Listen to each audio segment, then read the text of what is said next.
ont rejoint. Merci à ceux qui ont été très, très, très, très nombreux à partager avec nous la première journée de cette foire virtuelle que nous avons voulu extrêmement interactive, extrêmement participative, mais aussi riche en partage avec l'ensemble des collègues, entrepreneurs, consultants, décideurs de tous bords et de toutes conditions. Nous avons eu effectivement des panels très riches. J'en ai appris énormément et j'ai également eu l'occasion de découvrir le potentiel de chaque dispositif convié à cette foire. Et je pense que l'initiative mérite d'être ouverte encore et encore plus à d'autres entrepreneurs. Comme nous l'avons dit, on est dans une véritable démarche de synergie globale. Nous sommes dans une démarche de synergie d'action, mais également de synergie des mécanismes de développement, et c'est ça l'intérêt. Je vais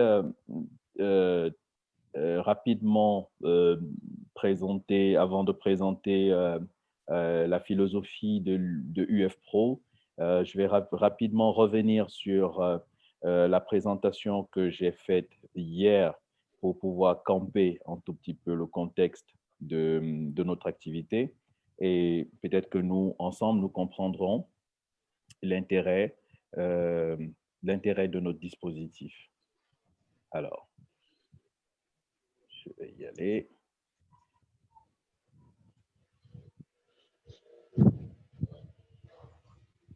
Alors, par rapport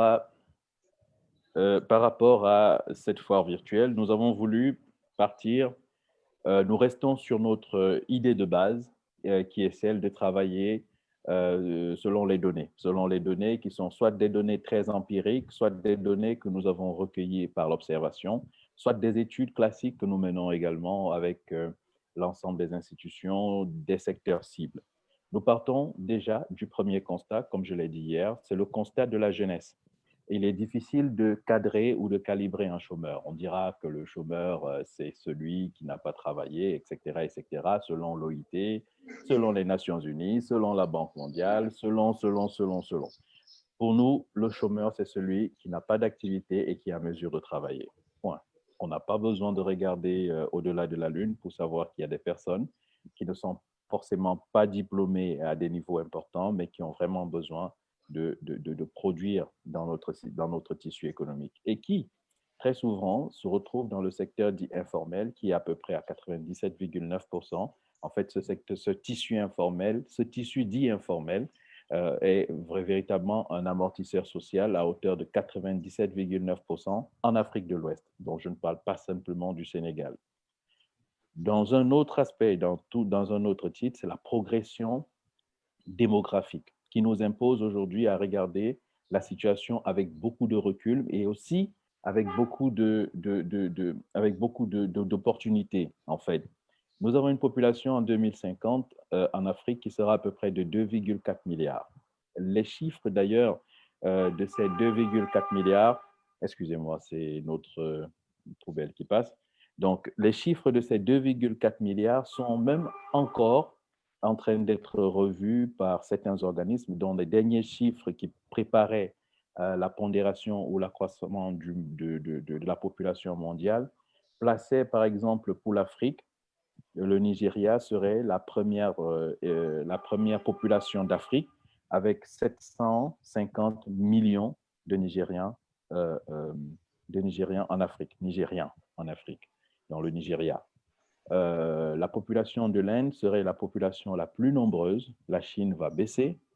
Et ce sont des chiffres qui nous interpellent énormément sur la géostratégie mondiale qui ne peut pas simplement rester à l'étape de géostratégie, mais qui doit être un facteur de réflexion dans nos économies locales et nationales.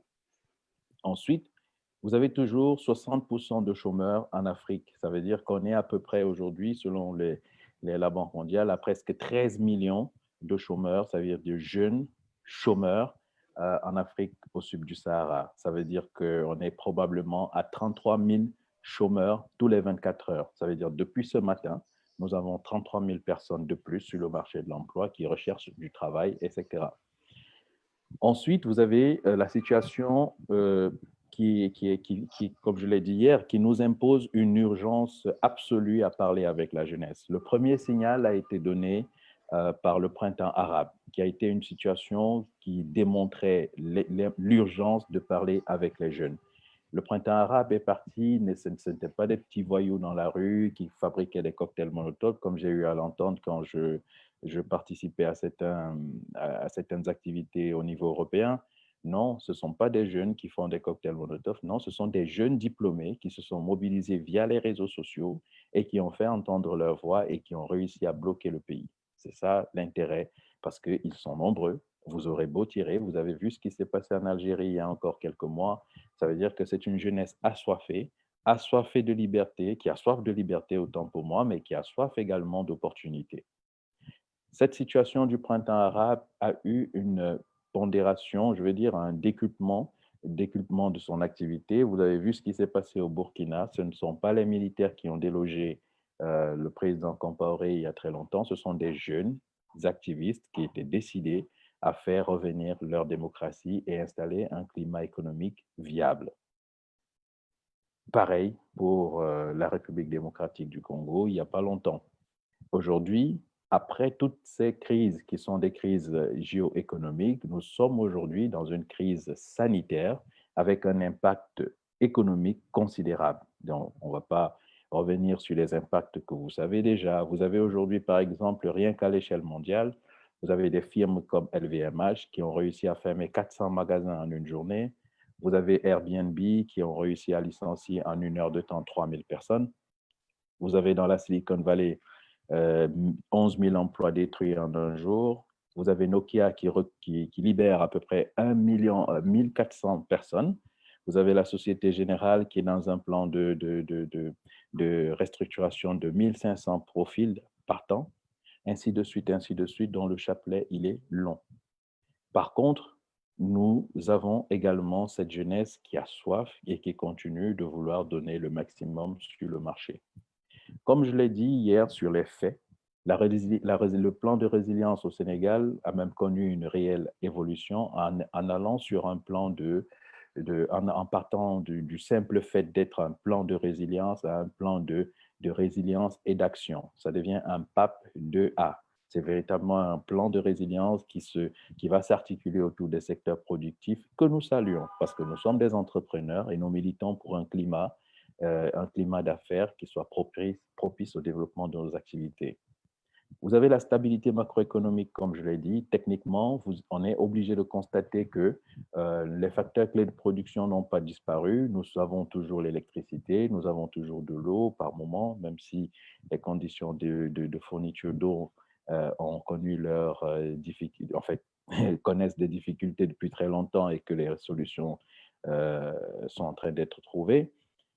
Vous avez également la préservation de certains emplois à travers l'État a quand même réussi à préserver certains emplois à travers des mesures fiscales et douanières et même l'injection de la liquidité, même si elle n'est pas aujourd'hui conséquente dans tous les secteurs d'activité, injecter un peu d'argent, lever les contraintes douanières et les mesures fiscales ou le report d'échéances fiscales sont déjà des actions qui permettent à une entreprise qui fonctionne de respirer un peu, quoique le problème courant soit la trésorerie et la consommation.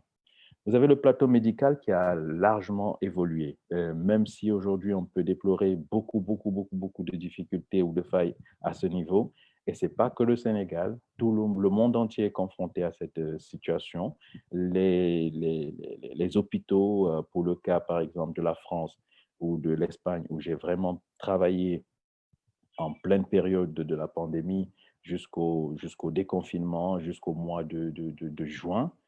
J'ai réellement travaillé dans des sociétés comme Amazon et Transdev où j'apportais ma contribution. Mais les hôpitaux ont poussé les murs. Il n'y avait plus de place. On avait des lits de réanimation qui n'existaient plus. Je me souviens qu'on est monté à 15 000 lits de réanimation pour le cas de la France. Pourtant, la France ne disposait que de 5 000 lits. Je me souviens également que toutes les morgues étaient saturées et qu'on a même ouvert un parc de dépôt de cadavres, excusez-moi l'expression, à Rungis, au marché de Rungis, qui a été saturé juste une semaine après.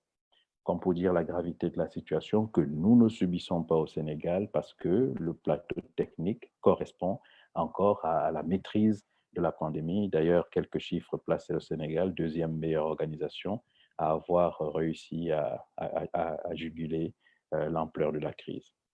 Il faut aussi noter que c'est une prouesse quelque part d'avoir eu 1 milliard, 1 000 milliards plutôt, de donations volontaires des entreprises, des personnes isolées, etc. au Sénégal. 1 000 milliards mobilisés pour la lutte contre la pandémie en un mois. C'est exactement le quart du budget national qui a été mobilisé en un mois. C'est une prouesse. C'est même au-delà de l'aide directe étrangère que nous pratiquement le même montant que l'aide directe internationale ou celle de la coopération technique et financière que le Sénégal reçoit. Donc, c'est des clés, c'est des actifs, c'est des acquis à mettre à l'actif justement de cette pandémie qui montre encore que le Sénégal, ce n'est pas le gouvernement seulement, c'est nous tous, nous sommes tous dans le même bateau et que la nation a réussi à lever 1 000 milliards de francs CFA en un mois, pas sur les marchés financiers, pas sur les activités, etc. C'est vraiment des actions des entreprises et des entrepreneurs et aussi des bonnes volontés. Nous parlons d'un Sénégal des territoires et un Sénégal des proximités parce qu'il faut repenser la contextualisation de l'activité à l'échelle du territoire, qu'un entrepreneur à Kédougou, un entrepreneur à Matam, un entrepreneur à Tamba ne se sentent plus isolés par rapport à l'innovation, par rapport à la recherche, par rapport aux activités qu'il est en train de mettre en place. Non, aujourd'hui, l'entrepreneur de Tamba et l'entrepreneur de Dakar doivent être dans le même sillage d'innovation, dans la même pensée, dans la même volonté, dans le même civisme, parce qu'aujourd'hui, il faut parler de civisme, de respect, dans le même respect justement de l'environnement, de l'outil de travail, de l'outil de développement qui est mis à disposition. Donc, nous pensons évidemment que l'activité doit s'élever à l'échelle des territoires pour qu'on ne soit plus confiné à Dakar en termes de développement. Nous avons eu en 2015 des chanteurs et des personnes qui étaient dans le domaine de la musique en son temps. J'accompagnais une initiative qui s'appelait Musica 2.0 et on avait des artistes qui nous venaient de partout. Et je me rappelle Freeman, qui était un jeune rappeur, qui avait vraiment une idée de festival, qui était un festival qui englobait beaucoup de secteurs d'activité. Et nous étions en train de développer la chaîne de valeur artistique avec ces 15 jeunes-là. Et vraiment un parcours assez impressionnant parce qu'aujourd'hui, Freeman, après avoir fait le parcours que nous avons eu ensemble, s'est dit, ben, écoutez, il manque encore une corde à mon arc, c'est celui du conservatoire. Et il a eu la chance d'avoir une bourse, d'aller faire son conservatoire. Et je pense qu'il doit être revenu au Sénégal entre-temps pour continuer de promouvoir. Ce sont des talents, ce sont des acquis qu'il faut maintenir, ce sont des acquis qu'il faut conserver dans nos territoires parce qu'ils développent énormément. Ça change tout d'avoir une activité comme celle-là dans un territoire. Le travail collaboratif est pluridisciplinaire. En fait, on ne peut plus faire seul. On ne peut plus faire seul. Il faut faire avec les autres.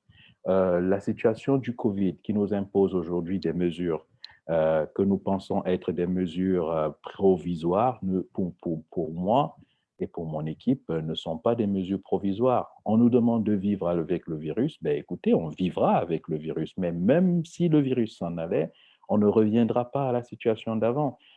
Si on a pris l'habitude de se laver les mains tout le temps, je dirais même 5 fois par jour, c'est déjà un acquis dans la confession musulmane de pouvoir faire ses ablutions 5 fois par jour, le coude et tout, ça veut dire qu'on le fait 9 fois. On a carrément des habitudes qui ne peuvent plus disparaître.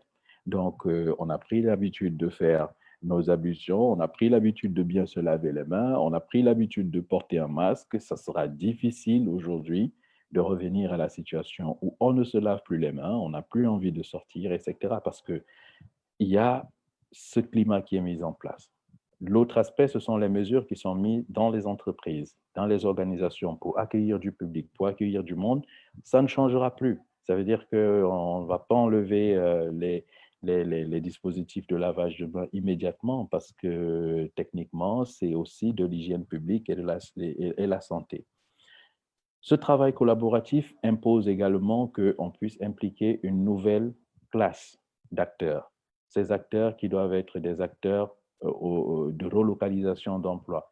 Quand vous avez une activité qui se passe en région, qui se passe dans une région, il faut accompagner cette activité au plus profond de ces services-là. Pour que la région, pour qu'une zone comme Thiès, une zone comme Saint-Louis, que les grands festivals, les grandes rencontres, les grands séminaires, les foires et tout, que ces activités prennent du volume dans la région pour développer des pôles économiques durables, en fait.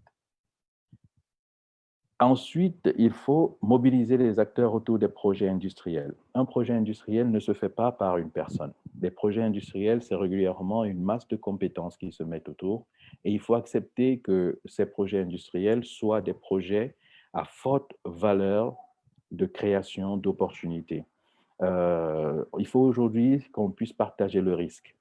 Nous sommes consubstantiellement liés au risque. Nous ne devons pas être des personnes qui pensent être directeur général, être, voilà, Massamba le disait hier, il considère ses amis qui travaillent avec lui comme des collaborateurs, peut-être parce que dans 2, 3 ans, ils auront la même idée, ils voudront se lancer, ils auront envie d'être des entrepreneurs, vivre le même risque qu'il est en train de vivre aujourd'hui et endosser le costume du chef d'entreprise. Mais endosser le costume du chef d'entreprise n'est pas celui qui est autoritaire ou qui passe le temps à dire que je suis directeur général. Ça s'assume sur plusieurs plans, sur le plan civil, sur le plan pénal, sur le plan de la responsabilité, sur le plan de l'engagement et sur le plan du terrain, parce qu'un directeur est aussi sur le terrain, autant sur le terrain que ses collaborateurs opérationnels.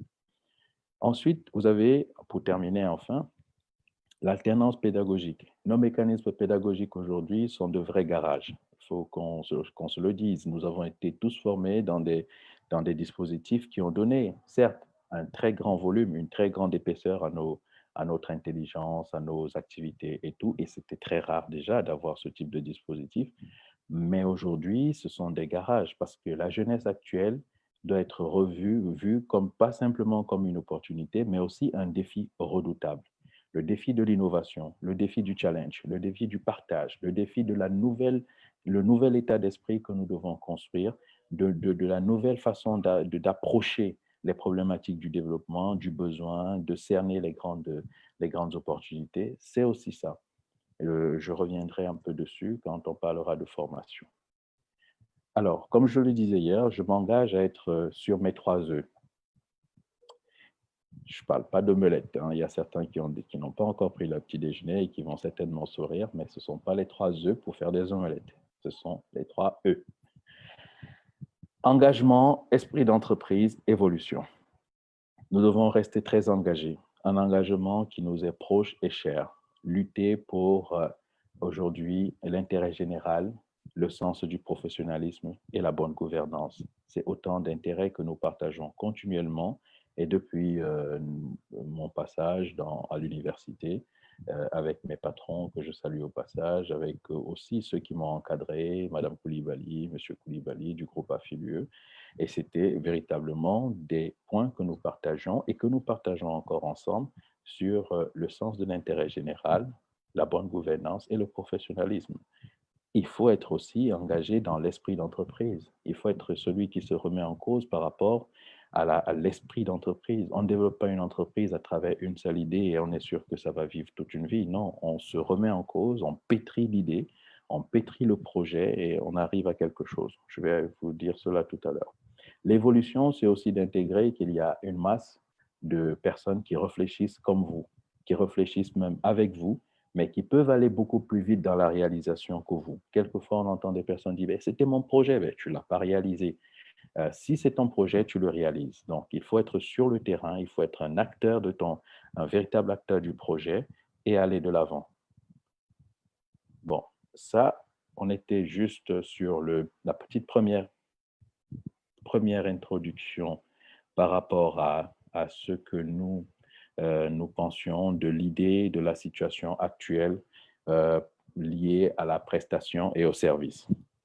Alors, je m'en vais vous présenter là la somme des réflexions que nous avons eues en nous disant, à travers ces observations sur la jeunesse, sur le marché, sur l'emploi, sur les problématiques familiales, etc., comment est-ce que nous pouvons conceptualiser tout cela autour d'une offre de service que nous pouvons partager avec nos jeunes frères, pas forcément parce qu'on attend des milliards ou des recommandations derrière, mais parce que nous pensons qu'il est urgent de s'intéresser à certains problèmes de l'emploi au Sénégal et en Afrique. Alors, UF Pro est un dispositif pas simplement de formation.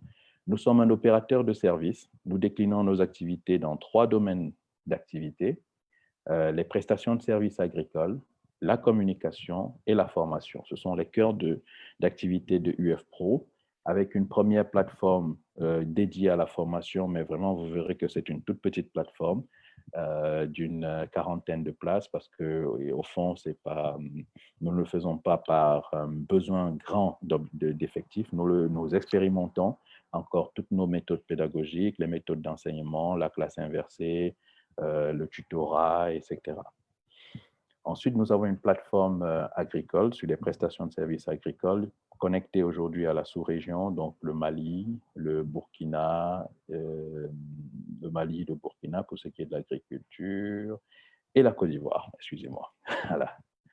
Donc, ce sont les pays sur lesquels nous agissons sur le plan agricole et la base de stockage d'un certain nombre de produits, nous l'avons à Dakar et qui transite pour le Mali immédiatement. Et au Sénégal, dans les prestations de services agricoles, nous faisons juste du conseil avec certains partenaires.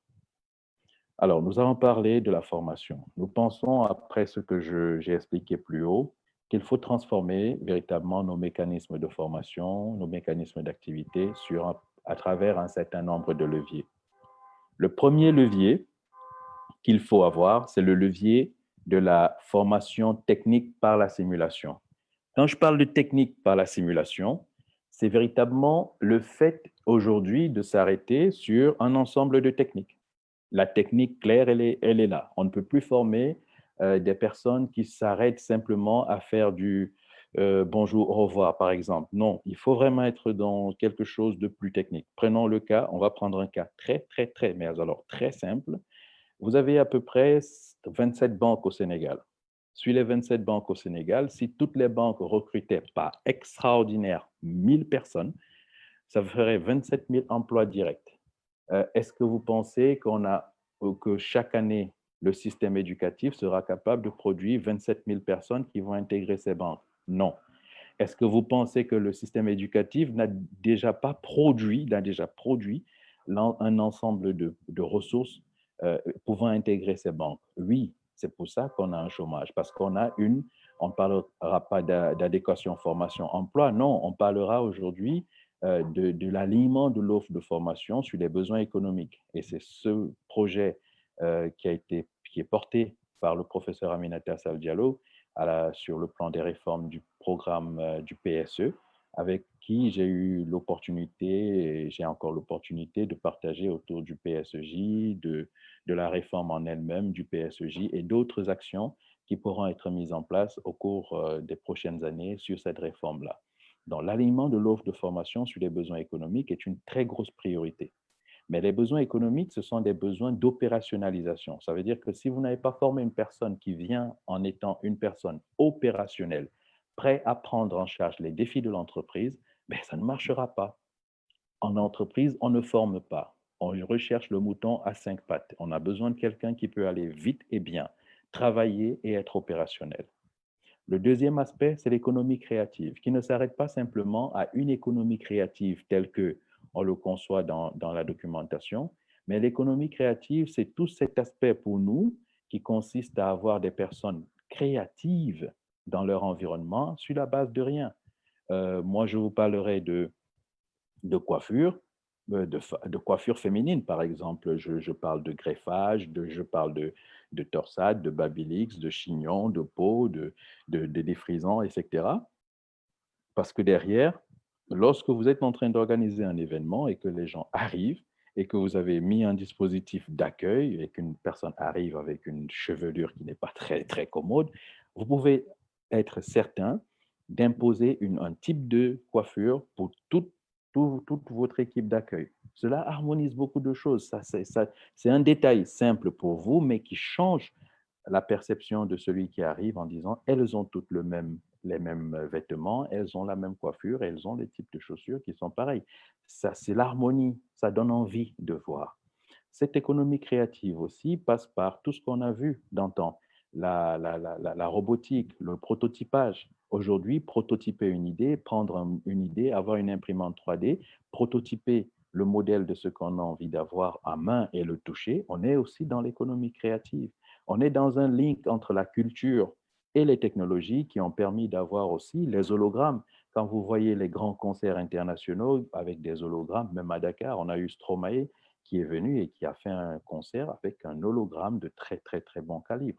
Donc, on est capable de le faire également. L'économie créative, c'est un savant dosage de tout notre potentiel technologique et du potentiel culturel dans notre environnement. Nous avons aujourd'hui le parc de prestations de services qui permettrait à tout le monde de comprendre la transformation, la formation par la transformation des services et des prestations de services. Un service, c'est tout. C'est tout un arsenal. Toute une attitude. On est continuellement déçu. Quand on prend le téléphone et qu'on appelle le standard d'une entreprise, il y a 80% des chances qu'on raccroche en étant insatisfait, simplement parce que la personne au bout du fil n'a pas compris le sens de la prestation. Le sens de la prestation au bout du fil, c'est tout un ensemble, le sourire, l'information, le partage, etc. Ce sont ces aspects qui vous donnent envie de revenir et d'appeler l'entreprise pour une prochaine fois, même si vous n'avez pas été satisfait sur la question, vous n'avez pas été satisfait sur la question X, l'attitude de votre interlocuteur vous donne envie de revenir pour parler, pour réécouter sa recherche plus tard et vous dire, bah, écoutez, elle a cherché pour moi, elle n'a toujours pas eu l'information. Donc, la prestation est brisée. On a de plus en plus de prestations qui se mettent en place, mais qui sont brisées par l'attitude de ceux qui doivent porter la prestation, surtout quand elle est intangible. Quand elle est, bien même qu'elle soit tangible, quand vous allez dans une boulangerie et que vous êtes mal servi, quand vous allez dans un service de santé et que vous êtes mal accueilli, quand vous êtes aujourd'hui dans un restaurant et que vous êtes mal servi, il y a beaucoup plus de chances que vous ne repartiez pas. Et interrogez auprès de vous des gens qui ont été insatisfaits d'un certain service, vous en aurez à la paix de au quintal. Ça prouve encore que les acteurs des services, les acteurs de la prestation n'ont pas encore pris conscience du end-to-end. Ça veut dire c'est vraiment l'activité qui démarre, qui continue et qui se termine de la très, très, très bonne manière. Ensuite, vous avez les services et les produits digitaux. On ne peut plus faire sans. Ces points sont liés à notre devenir, liés au devenir de tous les services que nous mettons en place. On ne peut plus admettre qu'on mette un service sans les moyens de paiement adéquats pour payer pour la masse, sans les plateformes adéquates pour pouvoir recruter ou prendre et générer des leads, etc. Donc, il y a aujourd'hui toute une combinaison de facteurs qui font qu'il faut aller chercher dans les produits et les services digitaux pour creuser le maximum du potentiel dans ces secteurs-là et les amener dans les filières qui sont dites des filières classiques. Quand vous remarquez aujourd'hui, pour le cas de la Côte d'Ivoire, on a réussi à faire passer plus de 300 milliards de francs aujourd'hui sur les plateformes de transfert, les plateformes de services et les services digitaux en Côte d'Ivoire pour pouvoir payer les agriculteurs, payer des personnes qui sont éloignées, gérer les transactions, etc. 300 milliards d'une économie, c'est énorme pouvant transiter. Ça veut dire que c'est un souffle énorme pour pouvoir maintenir cette activité à son plus haut niveau. Alors, l'ADN de ce que nous faisons, c'est l'entrepreneuriat, la pédagogie, les technologies et l'accompagnement. L'entrepreneuriat parce que nous pensons que les entrepreneurs sont les acteurs de l'économie de demain. La pédagogie parce qu'il faut être pédagogue, expliquer ce qu'on fait et faire ce que l'on dit. C'est un peu ça notre leitmotiv. Il faut transformer véritablement tous nos acteurs en véritables ambassadeurs de leurs idées, de leurs projets, de leurs convictions, de leur savoir-faire, mais aussi qu'on puisse s'accepter. La contrainte, elle est là. On ne s'accepte pas beaucoup. Donc, pour les technologies, on est lié aujourd'hui à cette transformation technologique qui touche tous les secteurs d'activité. Et après, l'accompagnement, c'est parce que nous pensons que on se découvre, on s'apprécie et on se supporte. On se découvre, on s'apprécie et on se supporte. On devient comme les dents et la langue. On peut se mordre 375 millions de fois, mais on sera toujours ensemble parce qu'on sait se supporter. C'est parce qu'on peut faire ensemble. Mais si on se découvre et qu'on ne s'apprécie pas, autant s'arrêter. Si on ne s'apprécie pas et qu'on n'est pas prêt à se supporter, on ne continue pas. Mais quand on se supporte, ça veut dire qu'on est capable d'aller loin ensemble. Alors, pourquoi se former à UF Pro? Parlant de formation, nous travaillons depuis 3 ans, depuis la mise en place de ce dispositif, qui est le deuxième institut que nous avons réussi à mettre sur la place en termes de formation. Nous apportons ce qu'on appelle un contrôle pédagogique rigoureux, parce que le plus important, c'est la rigueur. Il faut réussir, et c'est ça l'un de nos chevaux de bataille, c'est de réussir à transformer le face-à-face pédagogique en expérience professionnelle, comme nous l'avons appris avant. Le face-à-face pédagogique est une véritable expérience professionnelle pour le jeune. Le jeune n'a pas capitalisé en son temps les mêmes outils que nous. Souvent, ils viennent avec une pléthore d'idées, une pléthore de vitesse par-ci, par-là. Il faut canaliser et remettre en place un dispositif avec un suivi, un contrôle très rigoureux qui rappelle à l'apprenant, attention, vous avez été en retard, vous n'avez pas pu, vous n'êtes pas venu, etc., etc. Un parcours complet adapté aux besoins du marché. Vous comprendrez pourquoi, parce que nous interrogeons le marché tous les jours. Nous sommes continuellement dans les entreprises pour dire, écoutez, qu'est-ce qui ne va pas? De quel type de profil avez-vous besoin? Nous parlons avec le patronat, nous parlons avec les organisations patronales souvent pour leur dire, écoutez, nous proposons ceci, qu'est-ce que vous en pensez? Et ils nous font des retours dans ce sens-là, pour que le profil continue d'être adapté aux besoins du marché. On ne peut pas former des profils qui sortent et qui ne voient en rien autour d'eux des débouchés. C'est impossible. Il faut qu'on soit clair. Faire de la formation, ce n'est pas du business. On peut faire du business avec autre chose, mais la formation, c'est un avenir qu'une personne nous confie. Donc, il est intéressant d'identifier le maximum de débouchés, de donner le maximum d'outils à la personne et que cette personne soit à même de se dire, le parcours, je le fais, je me bats. Après, nous faisons une étape, parce que la seconde étape qui est sur le terrain, c'est la combinaison de ce que nous avons offert, de l'éducation de la personne, de l'instruction, de la discipline et de l'engagement de l'apprenant sur le terrain. On ne peut pas vous former tout de suite, même si vous étiez sorti de Harvard. Vous reviendrez au Sénégal, vous déposerez une une lettre de motivation, une demande d'emploi et votre CV. Ce n'est pas parce que vous allez dire Harvard qu'on va ouvrir toutes les portes pour vous. Donc, il y a un effort qui doit être fait.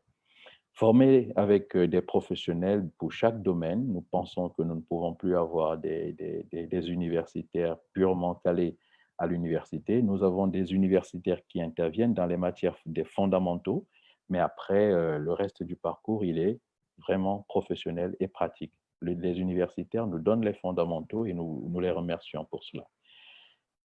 La pratique de la vie, la pratique via les ateliers et les simulateurs. Nous avons mis en place un simulateur, par exemple, pour ce qui est de la pharmacie. L'étudiant qui vient se former dans le domaine de la vente en pharmacie est dans une pharmacie. Si vous venez visiter nos locaux, vous verrez que c'est une pharmacie entièrement équipée avec les ordinateurs, les outils de gestion de stock, le stock de médicaments, entre guillemets, des médicaments périmés. Ce n'est pas à usage euh, pharmaceutique, c'est à usage pédagogique. Mais les notices sont là, on l'explique, etc.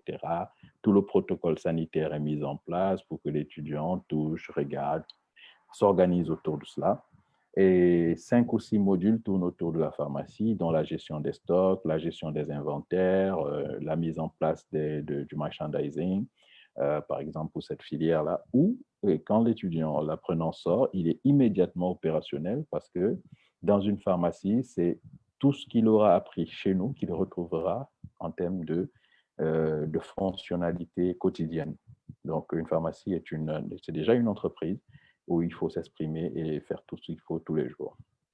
Ensuite, nous avons un accompagnement pédagogique avec une équipe très disponible, présent, où nous répondons pratiquement 24 heures sur 24. Je dis vraiment pratiquement 24 heures sur 24 à toutes les sollicitations de nos apprenants, que ce soit en jour, en nuit, que ce soit de jour et de nuit.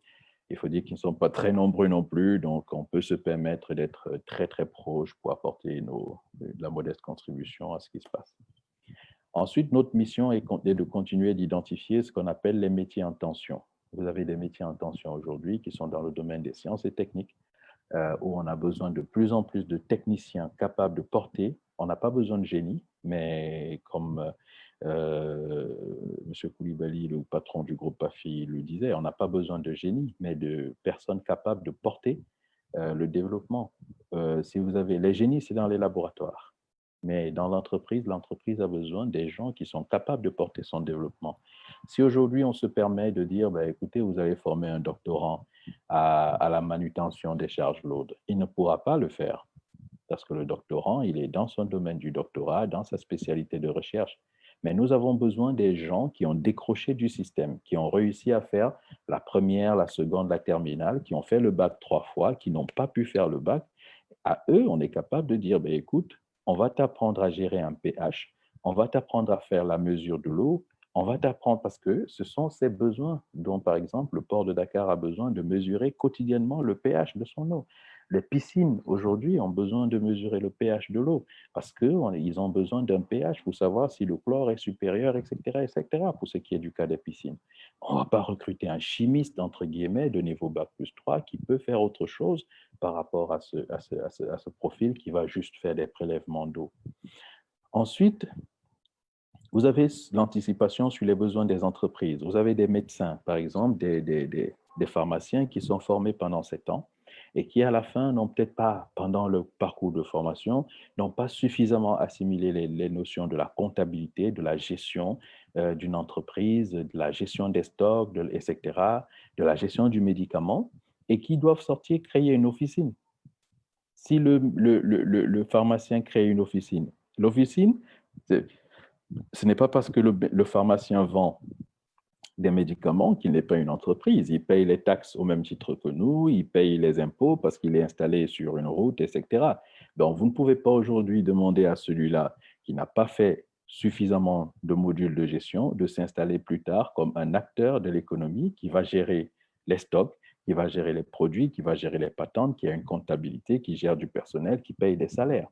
Donc, on est de plus en plus confrontés, on discute avec les pharmaciens qui nous disent, ben ça, c'est vraiment très gros pour nous et on aimerait avoir des profils qui puissent prendre en charge, ne serait-ce que la gestion des stocks, la gestion des payes, un peu la comptabilité, etc., pour nous permettre de nous concentrer sur le cœur de métier qui est véritablement la pharmacie, c'est-à-dire que les prescriptions médicales, la fabrication de médicaments pour ceux qui sont industriels, etc. Et à la fin, nous faisons de l'accompagnement à la création d'entreprises. Donc, j'ai parlé des 3 E tout à l'heure. Alors, le schéma, nous recrutons de tous les profils. Nous n'avons pas limité nos profils parce qu'on s'est rendu compte qu'il y a des personnes qui n'avaient pas du tout les niveaux Bac plus 15, Bac plus 1, Bac plus 3 et qui avaient juste le niveau première terminale, à qui on peut donner à ces personnes un minimum en termes de coffre de compétences et elle fait des merveilles sur le marché de l'emploi. Quand vous allez dans un hôtel, ce n'est pas forcément un Bac plus 5 qui vous reçoit ou qui est cariste. Parce qu'un cariste, s'il pousse mal vos bagages, c'est grave. On a aussi besoin de ces profils-là, ce que nous appelons les petites mains, qui peuvent être formées et accompagnées à la recherche d'emplois. Et ce sont souvent des emplois durables parce que ce sont des profils qui sont atypiques, on ne les trouve pas partout, mais qui sont capables d'être des petites mains à l'ouvrage dans tous les secteurs d'activité. Nous apprenons d'abord les fondamentaux techniques, l'approche professionnelle, c'est ce que nous appelons les généralités. Donc, il faudrait que le jeune, quelle que soit sa nature, vous avez un jeune, je vous assure, on a reçu 3 jeunes qui sont venus, dont l'un qui nous rappelait qu'il n'a pas pu poursuivre ses études depuis 8 ans parce que son papa était décédé. Et c'est la seule personne qui pouvait payer ses études. Et nous lui offrons la possibilité de faire sa formation en cours du soir, de travailler dans la journée et de pouvoir payer ses cours chez nous. C'est ça l'intérêt. Parce qu'on lui dira, bah, écoutez, tu vas être préparé sur les généralités pendant 3 mois. Les 3 autres mois, tu seras en cours du soir. Et après, déjà en cours du soir, tu devras travailler. C'est une alternance pédagogique, en fait. Ensuite, il passe en spécialisation, ça veut dire que les spécialités plutôt, ce sont les techniques professionnelles du métier. On arrive à la pratique, des visites d'entreprise, la simulation par la mise en situation, le jeu de rôle et les séjours en milieu professionnel. C'est exactement ce qu'il faut pour que le jeune soit en contact des réalités de son futur métier, qu'il puisse toucher du doigt les réalités, l'environnement de son futur métier, par la pratique qu'il fait déjà tous les jours pendant plusieurs heures chez nous avec les professionnels, mais aussi par les séjours en milieu professionnel qui renforcent cela. L'évaluation de la formation, la recherche dynamique, c'est ce que nous on appelait le speed job et étape pro. Vous verrez pourquoi tout à l'heure. À la fin du parcours, tout le monde ne peut pas être entrepreneur. Tout le monde ne peut pas être à la recherche d'emploi. Donc, nous avons donc 2 parcours à la fin. Vous choisissez de rechercher un emploi. Faire une recherche d'emploi est un emploi à plein temps. C'est-à-dire qu'il faut que la personne se consacre à cela et se donne du temps et de la méthode. Créer une entreprise, c'est un emploi à plein temps parce que vous allez être concentré à ce parcours-là et donner le maximum pour pouvoir atteindre vos objectifs. C'est un choix de parcours professionnel à la fin qui est extrêmement important. On ne peut pas vouloir créer une entreprise et aller travailler en même temps, ou c'est pas parce que je suis en train de chercher du travail que je vais en attendant créer une activité comme ça. Non, il faut vraiment qu'on se décide et que ce soit un choix qui soit renforcé parce que dès qu'on a terminé le parcours de formation, on a besoin d'être lié à une activité, d'être lié à quelque chose. Donc, c'est la raison pour laquelle nous proposons ces 2 choix. Alors, nous faisons ce qu'on appelle l'identification des besoins avec l'ensemble des personnes qui sont chez nous. Ils sont souvent une quarantaine ou une soixantaine. L'accompagnement aux recruteurs, souvent, on reçoit des offres d'emploi qu'on partage. Quand on connaît les recruteurs, on les appelle pour avoir quelques données statistiques, etc., qui peuvent aider les jeunes, juste pour les mettre en compétition, parce qu'en préparation pour la compétition, autant pour moi, parce qu'ils sont sur le marché. Le suivi et le montage du dossier, il y a encore beaucoup de personnes qui ne savent pas monter un dossier de préparation à l'emploi. C'est le cas de beaucoup. Préparer un dossier de l'emploi, ce n'est pas aller faire juste des photocopies ou d'envoyer, non. Il y a un dossier, comment ça se prépare? Parce que si moi, je suis recruteur et que je dois recevoir votre dossier en désordre, je ne m'en sors pas. Si vous suivez le listing des documents à fournir tel que inscrit dans l'annonce et que l'annonce, vous la photocopiez et vous la graffez sur le dessus l'arrière de la chemise et que lorsque la personne ouvre, celui qui doit recruter, tombe sur la première page avec le listing des documents qu'il a envoyé et qu'il se retrouve en train de chercher les documents et qu'il trouve que tout est dans l'ordre, vous avez facilité énormément sa recherche. Et de deux, vous lui avez donné le temps de bien apprécier votre dossier et de bien comprendre. Donc, c'est autant d'atouts que nous essayons de donner et de mettre en évidence pour nos apprenants. Et après, on a un suivi personnalisé à l'intégration. Alors, nous faisons avec eux l'analyse de la situation, avec chacun de nos apprenants pendant le parcours, parce qu'on estime que la formation étant très pratique, il faut pouvoir s'arrêter à la fin pour faire une analyse de la situation, faire le point sur ses atouts, faire le point sur ses faiblesses et l'accompagner vers une phase opérationnelle. Dans la phase opérationnelle, il s'adapte à son CV, il se marie à sa lettre de motivation et il reçoit des conseils personnalisés.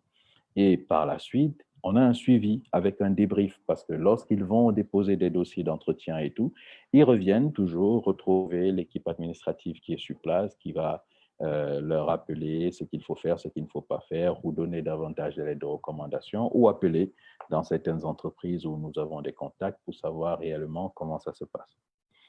Réussir sa période d'essai est fondamentale également parce que la période d'essai, on a oublié, on a eu quelqu'un qui s'était, un jeune qui avait signé pour un CDI et qui, durant son CDI, estimait qu'il avait déjà un emploi durable. Donc, il pouvait se permettre ce qu'il veut et pourtant, vous avez une période probatoire de 3 mois. Donc, il faut réussir sa période d'essai pour pouvoir rester en entreprise. On ne recrute pas une personne simplement parce qu'on veut recruter. On recrute parce qu'on répond à un besoin et ce besoin, vous devez pouvoir répondre à cela et par vos qualifications, par vos compétences, par votre engagement, par votre dynamisme et par votre capacité à prendre sur vous pour ce qui est des problèmes et d'y apporter des solutions techniques ou managériales conséquentes.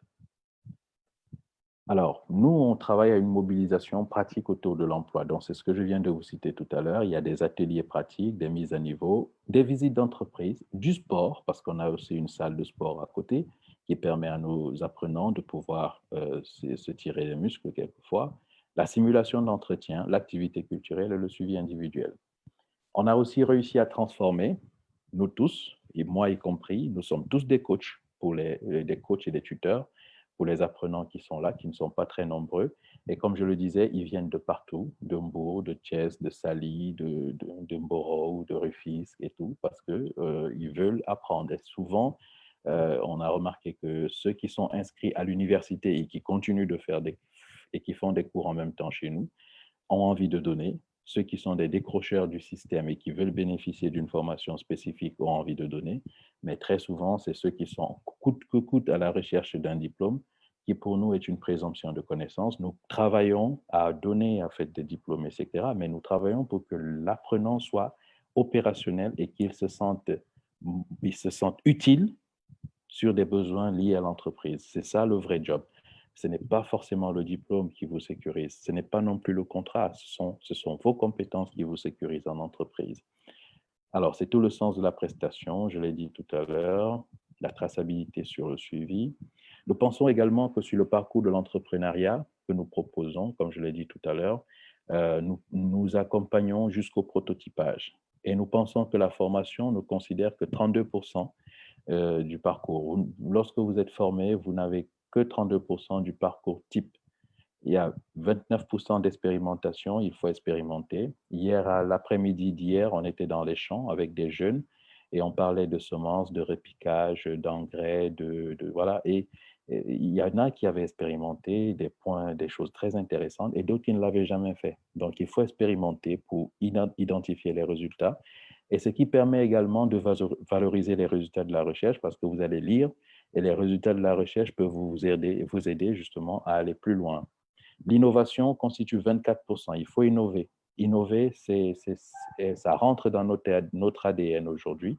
Nous devons être sûrs d'apporter la solution haut de gamme, haute en valeur, haute en perspective, et c'est ça la prestation. Le service ne s'arrête pas simplement à dire ben, je l'ai fait. Non, comment vous l'avez fait? De quelle manière? Quelle a été la satisfaction du client? Dans quelle durée comptez-vous garder ce client, etc., etc.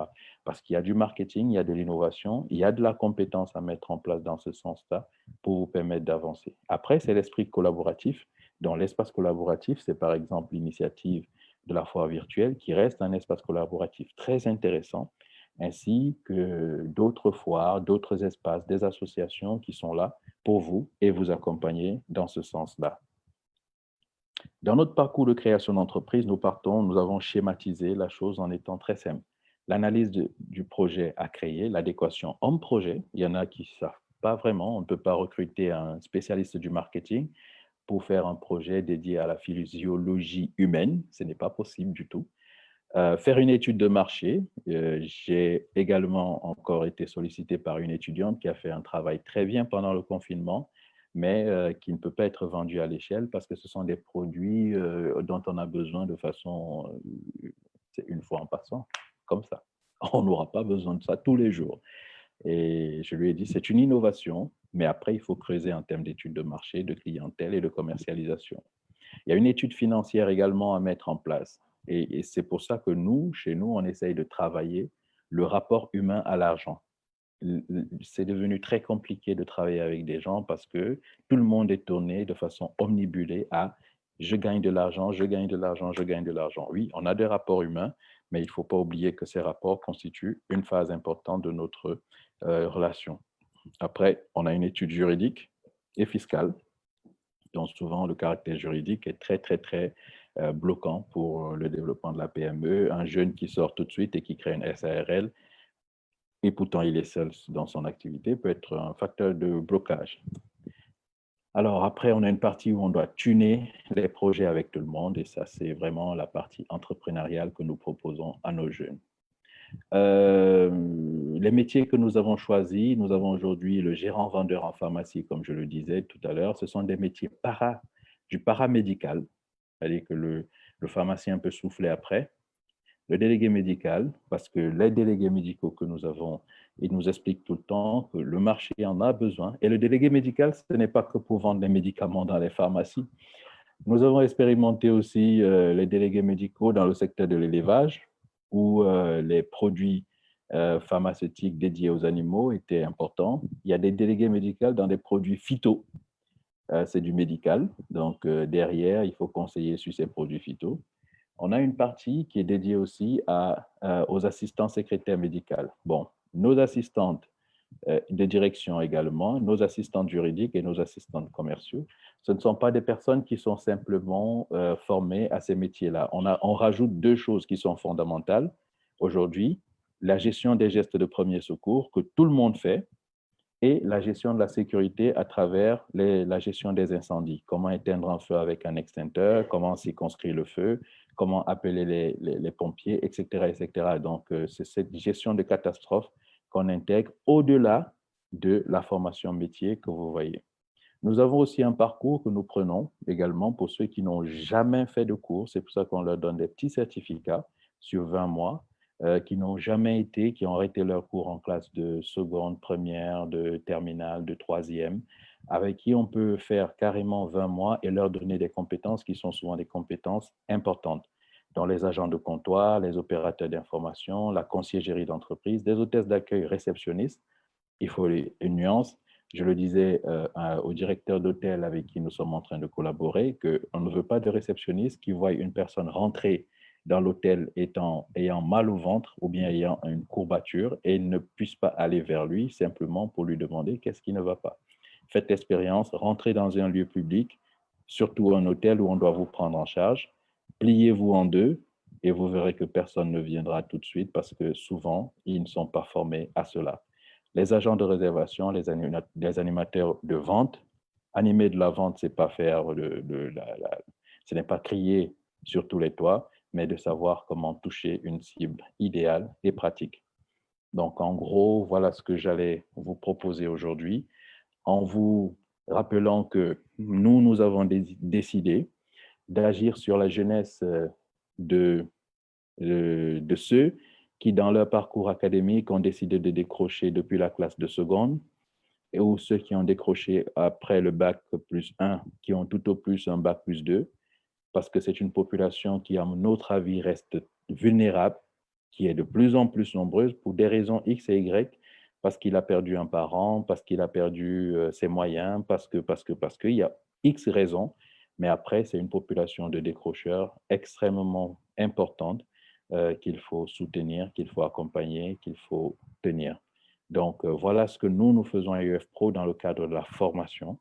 Dans le cadre des activités de prestation de services agricoles, le schéma est encore plus différent, donc je n'ai pas voulu présenter cela. Je suis resté très formation aujourd'hui et également dans la gestion des contrats, parce que dans la gestion des contrats, nous faisons aujourd'hui du fixing, de l'organisation de contrats, de la relecture de contrats et même on fait de la relecture de documents, parce qu'il ne sert à rien d'envoyer des documents souvent truffés de fautes ou alors des contrats que vous n'avez pas relus, qui soient très préjudiciables pour l'avenir de votre activité ou de votre, voilà. On fait de la gestion de contrats de business également, parce que c'est aussi ça le cœur d'activité de UFPro, c'est d'aller chercher du business pour tout le monde et de réussir à partager. Mais sécuriser les investissements, accompagner les entrepreneurs, promouvoir la formation par l'alternative de la simulation et de la pratique reste essentiellement ce que nous voulons partager avec vous.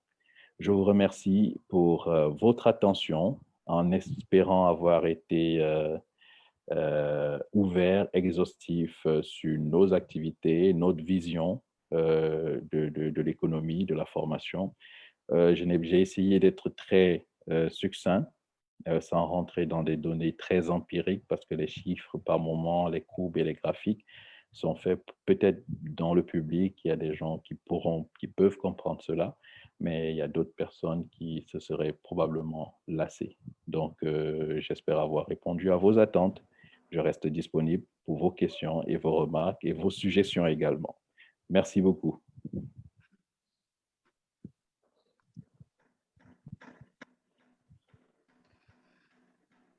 Voilà. Merci beaucoup, Éric Legrand.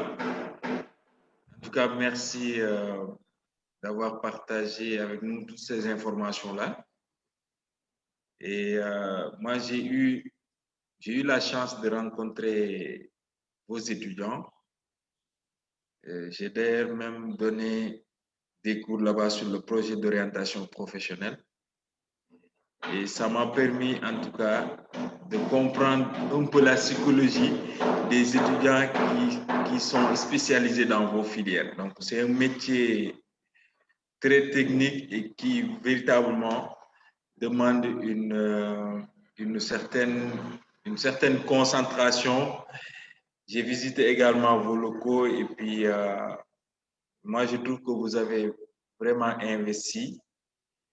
Et malgré le contexte assez difficile que nous traversons tous, je suis passé au bureau et j'ai vu véritablement que vous tenez toujours, malgré le fait que nous savons tous que c'est carrément difficile. Donc, j'ai reçu ici une question pour quelqu'un qui veut savoir comment faire, par exemple, pour venir à UFPRO, vos adresses précisément. Est-ce que, par exemple, vous pouvez revenir sur ça?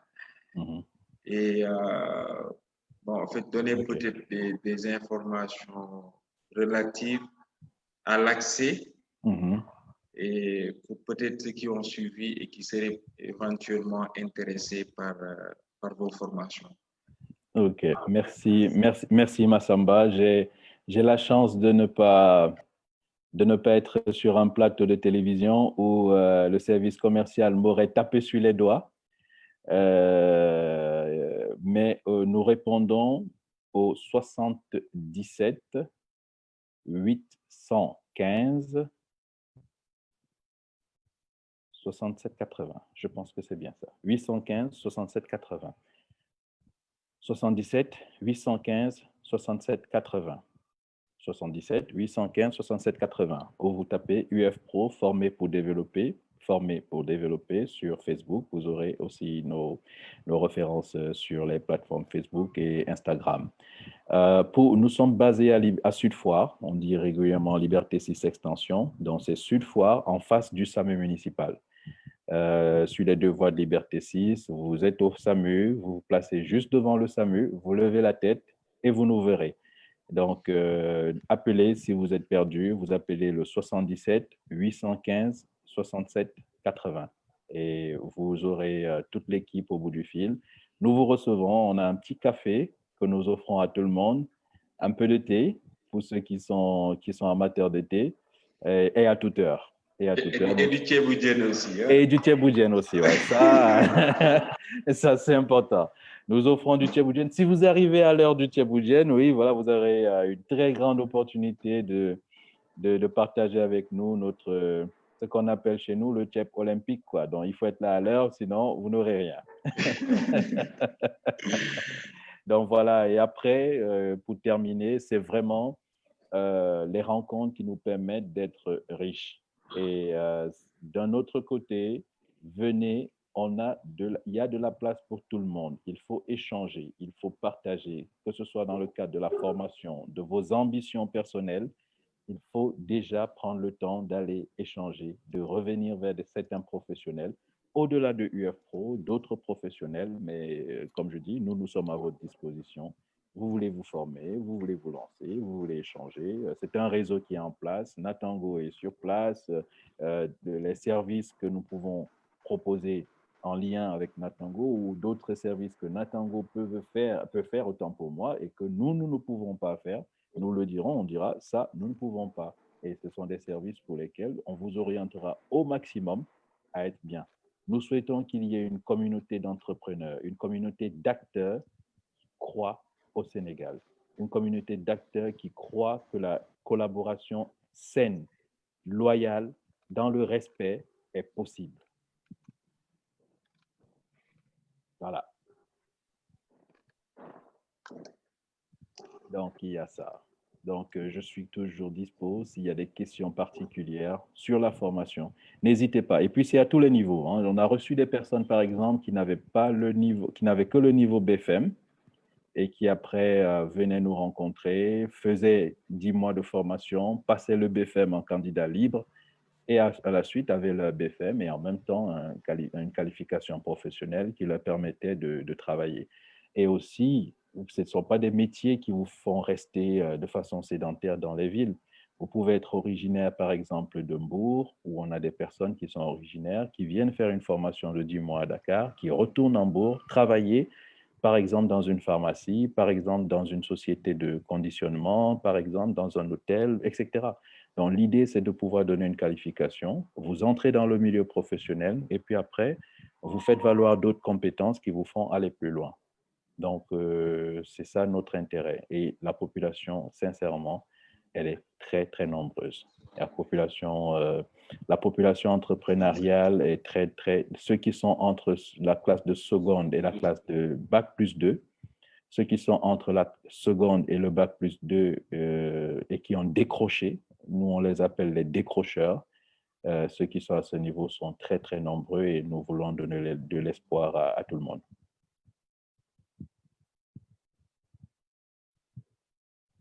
Question, Eric. Oui. En fait, il y a quelqu'un qui demande est-ce que vous recevez tous les jours des visitants? Oui, on reçoit du lundi au samedi. Nous recevons du lundi au samedi, du lundi au samedi, le lundi au vendredi de 9h à 17h30 et le samedi de 9h à 13h, tous les jours. Maintenant, au téléphone, nous sommes au téléphone 24 heures sur 24. C'est sûr qu'il y aura une personne. D'accord. En fait, nous avons reçu une dernière question avant de clôturer parce qu'il y a Ousseynou qui doit intervenir. J'empiète dans son temps en plus. Mais c'est intéressant. En fait, lui, il veut savoir, même au-delà de la formation, qu'en est-il de la question du financement des porteurs de projets? Par exemple, si aujourd'hui vous avez au sein de l'établissement quelqu'un qui a un projet, par exemple un projet qui peut avoir un fort impact dans la vie, dans la société, quelle sera en tout cas la posture de UFO auprès de ces étudiants-là qui véritablement peuvent être des porteurs de changement à travers ces projets-là? Absolument. Pour ce qui est des porteurs de projets,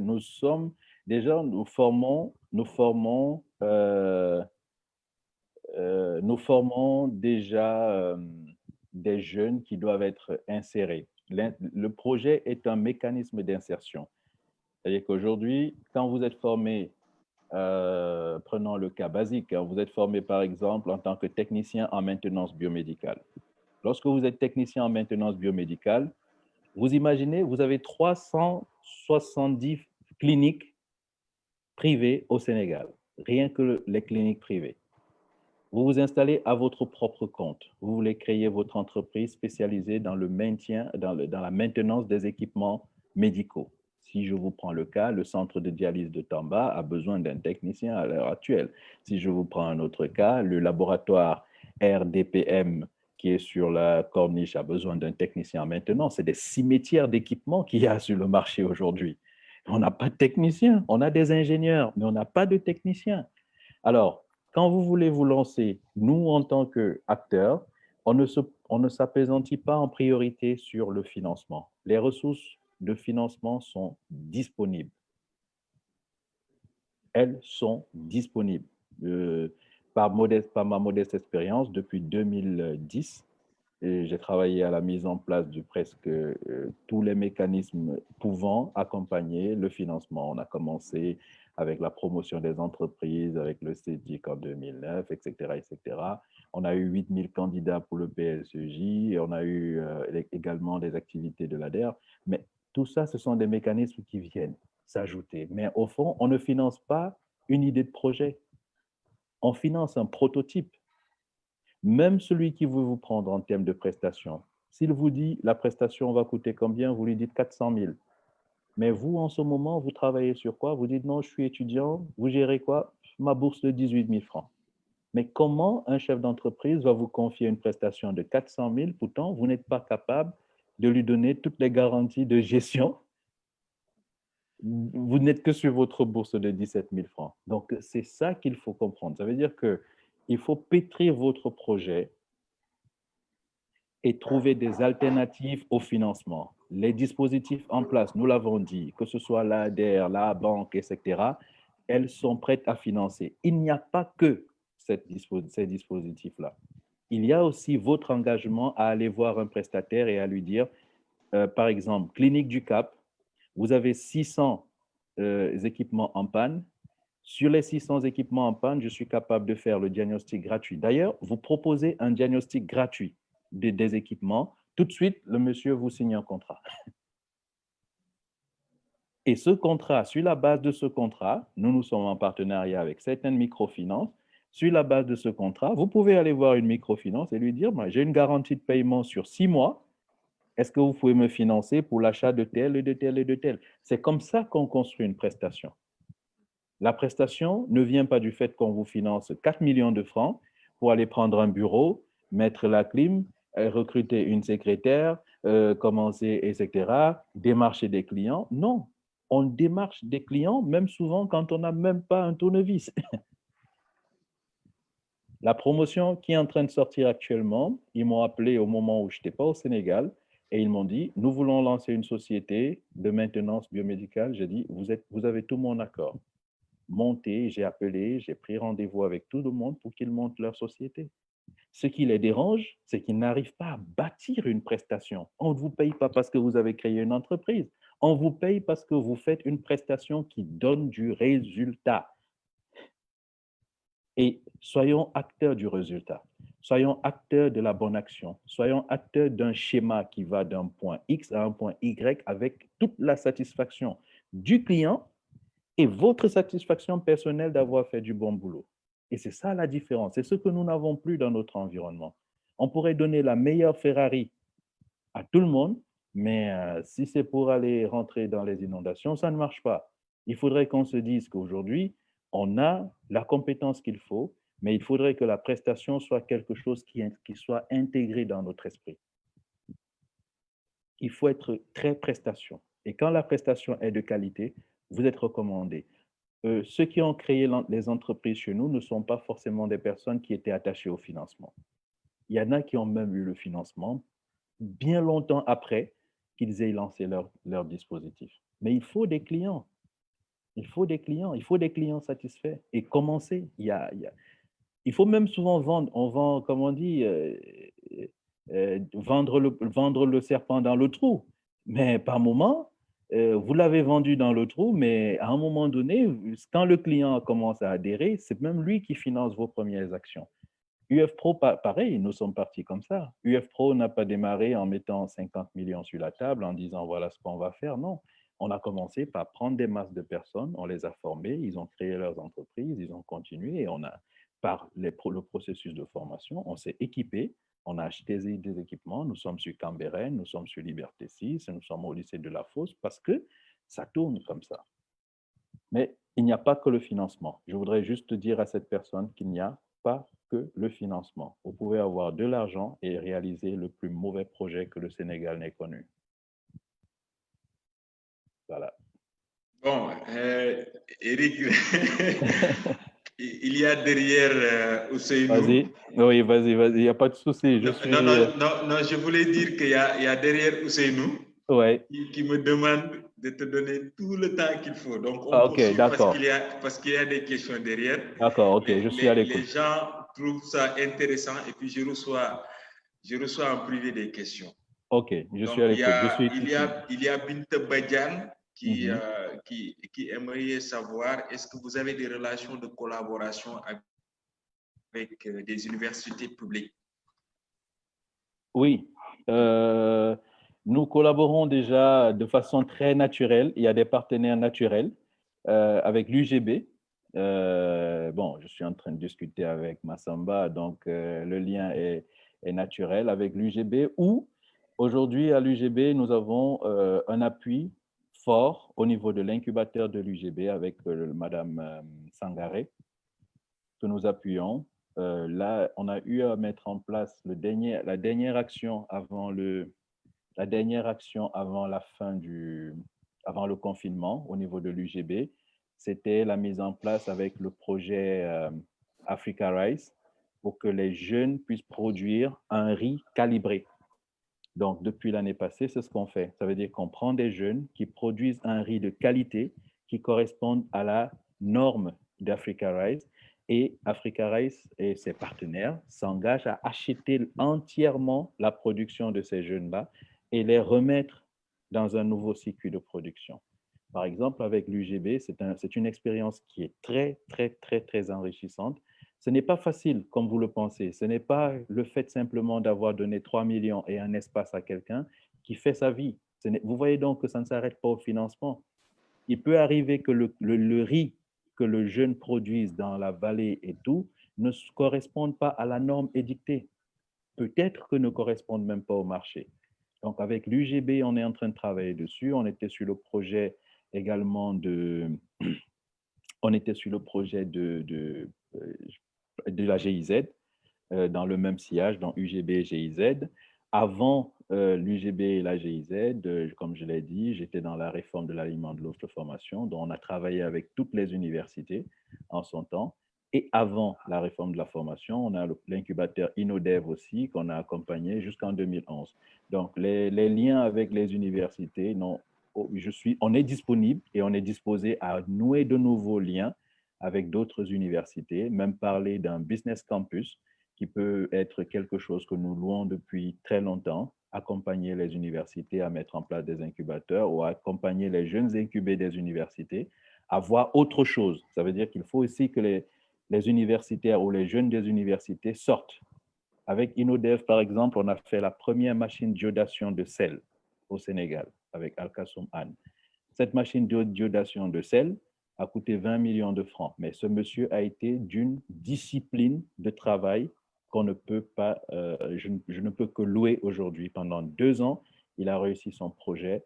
Les Chinois le guettent de l'œil, les Indiens le guettent de l'œil. Pourtant, c'est une machine qui a été fabriquée à l'ESP derrière Medina, quoi. La dernière question, c'est de Yahya. Oui. Yahya, il veut savoir pour les professionnels qui veulent faire un renforcement des capacités ou pour une réorientation professionnelle. Et en fait, qu'est-ce que l'UFPRO leur propose? Pour ceux qui veulent se réorienter ou refaire réorienter de carrière, je dirais que c'est un peu grand, mais nous parlons d'un redimensionnement de carrière. Parce qu'à l'étape actuelle, quel que soit ce que vous faites, vous ne partez pas de zéro. Vous partez à zéro. C'est différent. Vous ne partez pas de zéro. Vous avez eu un passif en termes d'activité, en termes de compétences, en termes d'études, etc. Ça veut dire que vous avez quand même cumulé quelque chose. Vous partez à zéro. Ça veut dire que vous revenez à une nouvelle étape qui vous permet maintenant de vous dire, voici les métiers que je choisis. Nous, ce que nous proposons, c'est de pouvoir faire un travail avec vous en priorité. La première priorité, c'est qu'on engage tout votre environnement. Le premier environnement, c'est l'environnement familial. Il y a des personnes, par exemple, nos cas, nous tous, hein, dès que vous êtes mariés, vous n'avez plus le temps d'étudier. Ce n'est plus possible. Quand vous êtes marié à la maison, vous avez de nouvelles contraintes. Ça veut dire que celui qui est à la maison, qui est marié, n'aura pas le même calibre d'activité que nous lui conseillons que celui qui est célibataire dans un premier temps. Je vous prends juste des cas que nous avons eus parce que souvent, vraiment, quand on est marié et on a des enfants, c'est très contraignant de pouvoir continuer des études. Le deuxième aspect, c'est quel est le niveau d'implication que vous souhaitez consacrer à cette formation-là pour pouvoir intégrer l'entreprise. Hier, nous en parlions la dernière fois. On regardait, par exemple, dans les pharmacies. Vous avez des gens qui ont des licences en comptabilité finance, qui prennent leur dossier et qui vont déposer régulièrement auprès des banques. Le directeur moi j'ai reçu en 2017 le PCA de AXA, le PCA de Société Générale.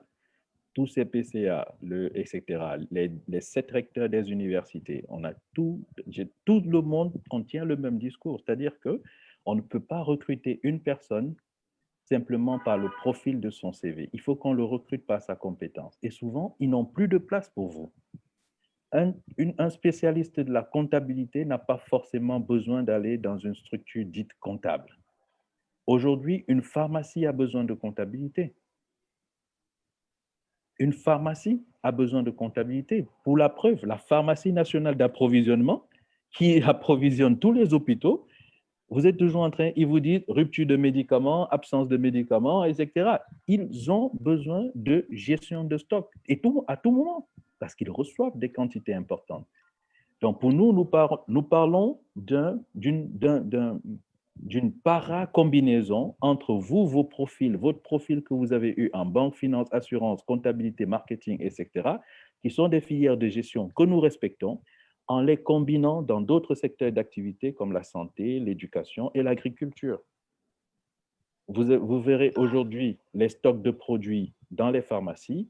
Le pharmacien, quand vous lui dites je m'occupe de votre inventaire et vous le faites bien une fois, deux fois, vous allez l'apaiser.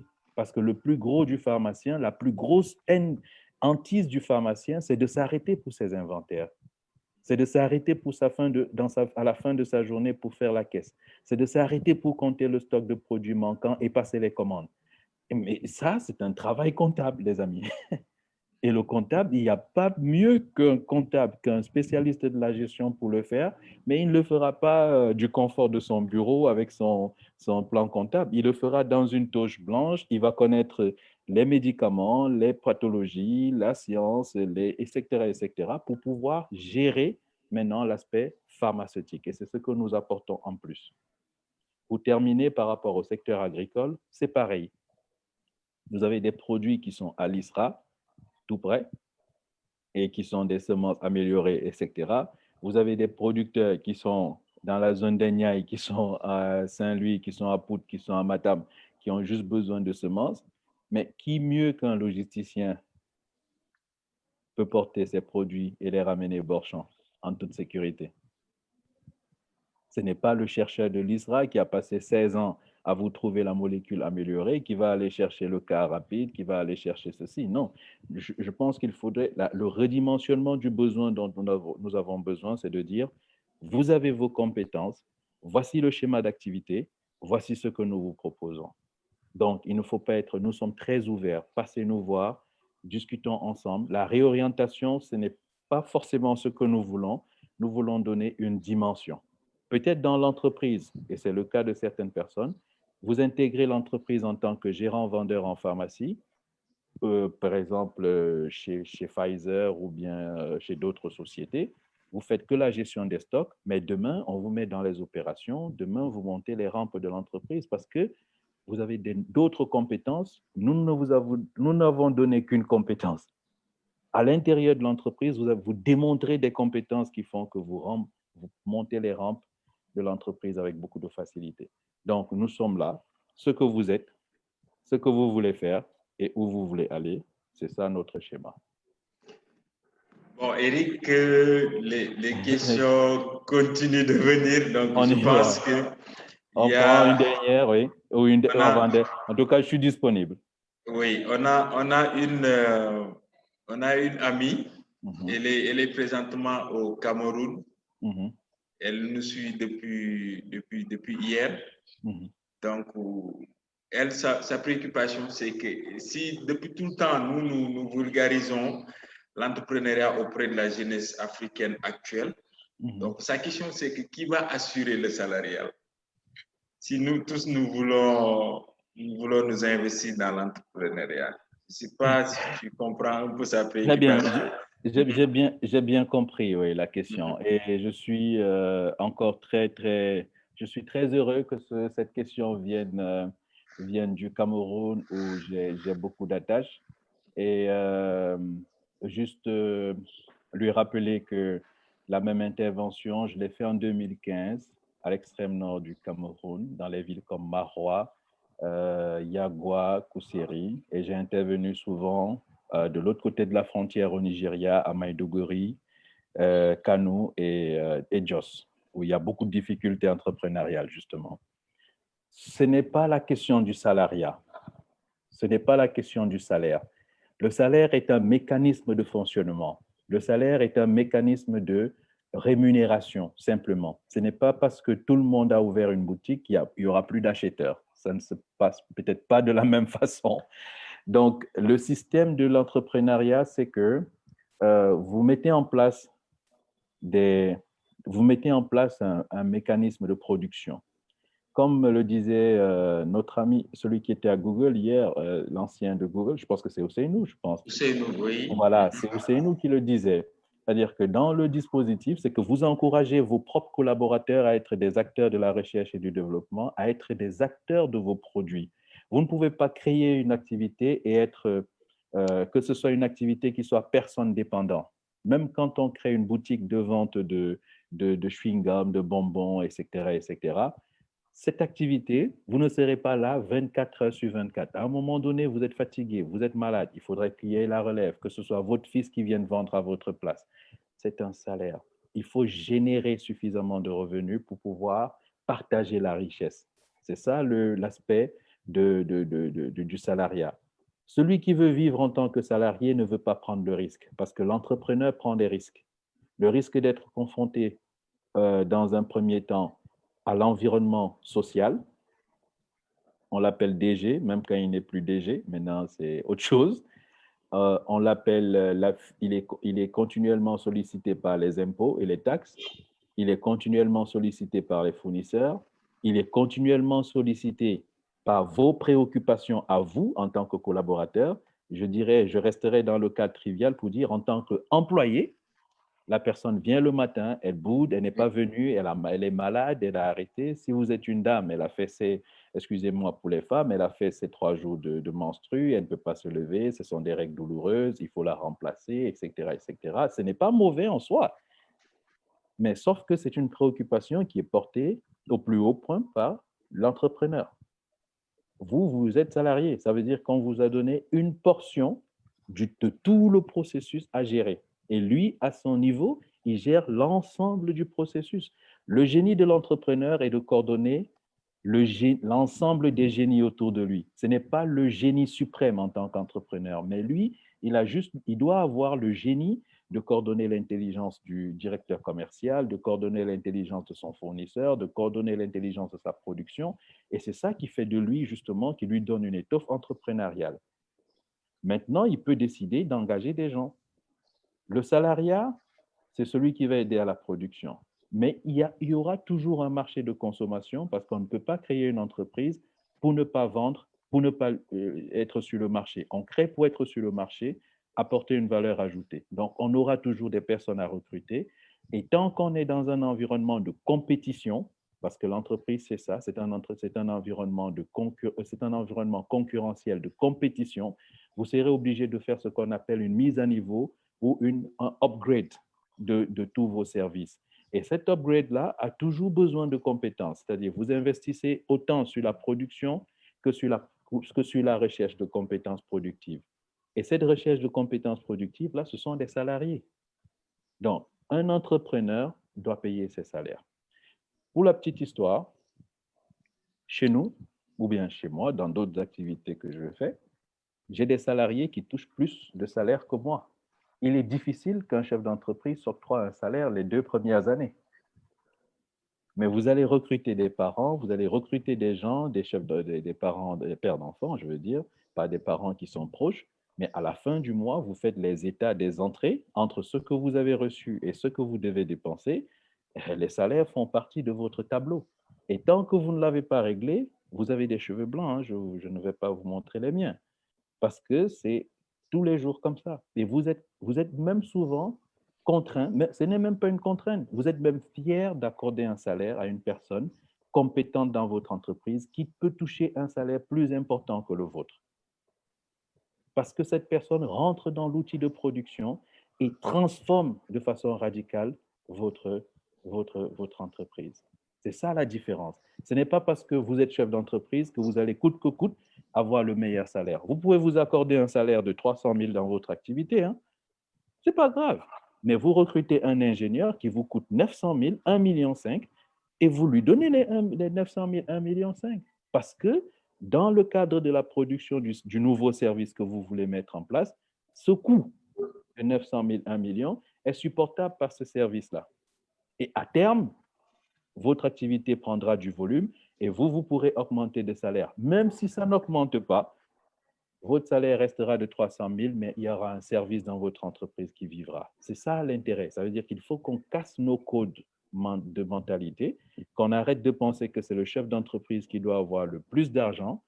Il n'y a pas un seul riche, un seul milliardaire que vous allez solliciter et qui vous donnera tout de suite, s'il est chef d'entreprise honnête, qui vous sortira 5 millions et dire, bon, voilà, tous tes problèmes sont réglés. Tiens, non. Les chefs d'entreprise des plus grandes entreprises du monde sont les plus endettés du monde.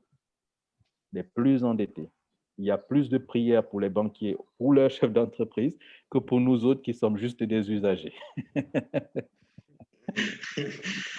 En tout cas, merci pour tout, Éric Legrand.